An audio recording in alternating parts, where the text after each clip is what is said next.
इनसे पूछते हैं, क्या नाम है बेटे आपका? रिदा। अच्छा फरीदा, मुझे ये बताइए कि आप क्या उम्र थी जब आपकी वालदा की इंतकाल हुआ है? 3 माह की थी। फिर उसके बाद वालिद साहब? वालिद साहब ने दूसरी शादी कर ली। मम्मा फौत हो गई थी और वालिद ने दूसरी शादी कर ली। आपकी वालदा का इंतकाल हो गया, वालिद साहब ने दूसरी शादी कर ली, फिर आपके वालिद साहब आपको साथ नहीं लेके गए? नो। क्यों?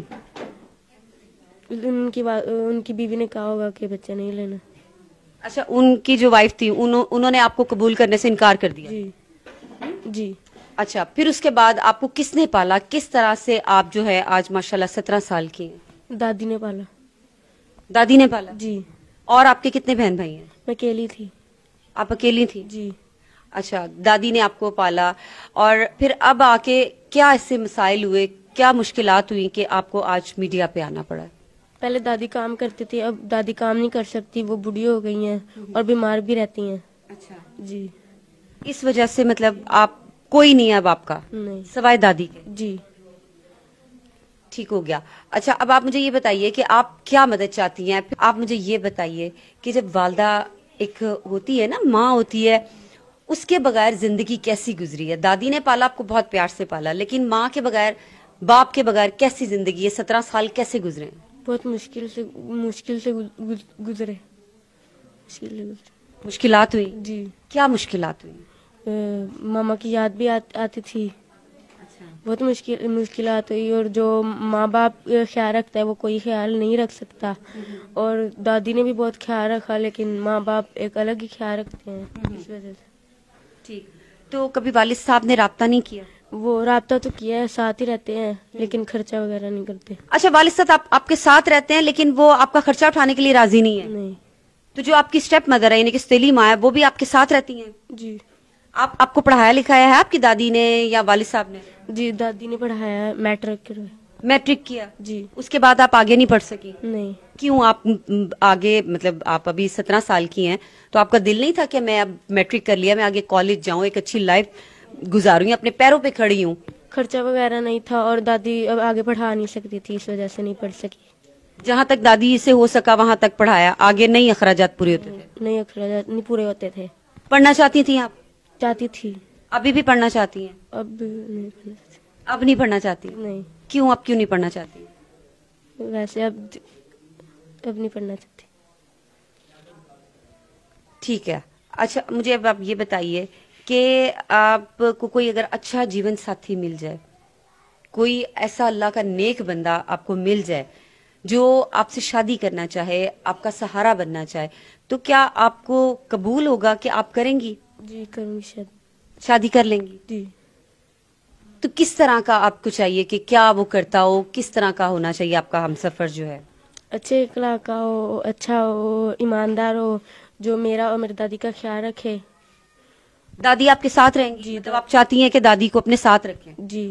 चलिए, ये तो बड़ी अच्छी बात है नाज़रीन कि देखें दादी ने इस बच्ची को पाला है, तो अब इस बच्ची की भी यही ख्वाहिश है कि जिसके साथ मेरी शादी हो, जो इसका हमसफर हो, वो इसकी दादी को भी संभाले। अच्छा बेटे, आपने मैट्रिक कर लिया, जब मैट्रिक किया तो आपको कभी लगा नहीं है कि मैं कहीं जॉब कर लूं? मैं फैक्ट्री में जॉब करने जाती थी, लोग गंदी निगाहों से देखते थे, इस वजह से नहीं मैंने की जॉब। अच्छा, वहां आपने कोशिश की है जॉब करने की? जी, की जॉब करने की। मैंने फैक्ट्री के मालिक से कहा कि मेरी दादी बीमार है, मुझे एडवांस दे दें, और उन्होंने नहीं दिया, उन्होंने बदतमीजी करने की कोशिश की। इस फैक्ट्री के मालिक ने? जी, इस वजह से मैंने काम छोड़ दी। देखिए नाजरीन, किस कदर शर्मनाक बात है कि ये बच्ची जिसका आगे पीछे कोई नहीं है, सिर्फ एक दादी है, बाप हो के भी ना होने के बराबर है। और ये जब बच्ची घर से निकलती है कि चलो ठीक है, मेरी दादी ने मुझे पाला है और अब मैं खुद अपने पैरों पे खड़ी हूं और जो भी मैं कर सकूं, तो जहां पे ये जाती हैं वहां पे भी इनको लोग गंदी नजरों से देखते हैं, गलत गलत डिमांड करते हैं। फैक्ट्री का मालिक शायद उसको अल्लाह ने बहुत ज्यादा दिया होगा, तो ऐसी बच्चियों की अगर कोई मदद कर दे तो मेरा ख्याल है कि किसी के रिज़्क में कोई कमी नहीं आएगी। लेकिन उल्टी डिमांड की जाती है बच्चों की, मतलब मैं अब यहाँ पे क्या अल्फाज बोलूं, मेरे तो अल्फाज भी खत्म हो जाते हैं। अच्छा, आखिर में अब आप हमारे देखने वालों को कुछ कहेंगी?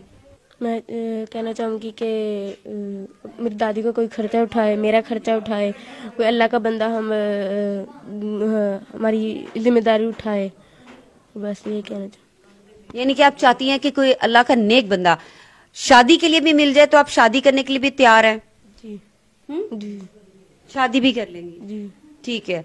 अच्छा, अब आप मुझे ये बताइए कि घर आपका अपना है? नहीं, किराए पे। तो फिर किस तरह से घर के अखराजात पूरे होते हैं, घर का रेंट देना, सारी चीजें देना? दादी काम करती हैं, काम से होते हैं। अभी भी वो इस उम्र में जाती हैं? जी, वो पाथियाँ बचती हैं। पाथियां लगाती हैं, यानी कि वो लोगों के घरों में जाके? जी जी। तो कितने पैसे वहां से मिल जाते हैं आपकी दादी को? मिल ही जाते हैं, महीने के 5,000। 5,000 में किस तरह से गुजारा करती हैं बेटे? आजकल के महंगाई के दौर में तो 5,000 कुछ भी नहीं है। जी मुश्किलात होती हैं। जी जी नाजरीन, ये हमारी बच्ची है, हमारे कौम की बेटी है, फरियाद लेके आपके सामने आई है। अगर कोई अल्लाह का नेक बंदा इसका सहारा बनना चाहे, क्योंकि जवान जहान है, बाहर निकलती है तो लोग इसको गंदी नजरों से देखते हैं, कोई गलत डिमांड करता है, कोई कुछ कहता है, तो मुझे पता है कि मेरे देखने वाले जो हैं वो बहुत रहम दिल है। इस बच्ची का सहारा बने, या अगर कोई इनका घर का खर्चा उठा सकता है, इनकी कोई वैसे मदद कर सकता है, अल्लाह के वास्ते तो प्लीज आगे बढ़ें। ये भी हमारी बेटी है।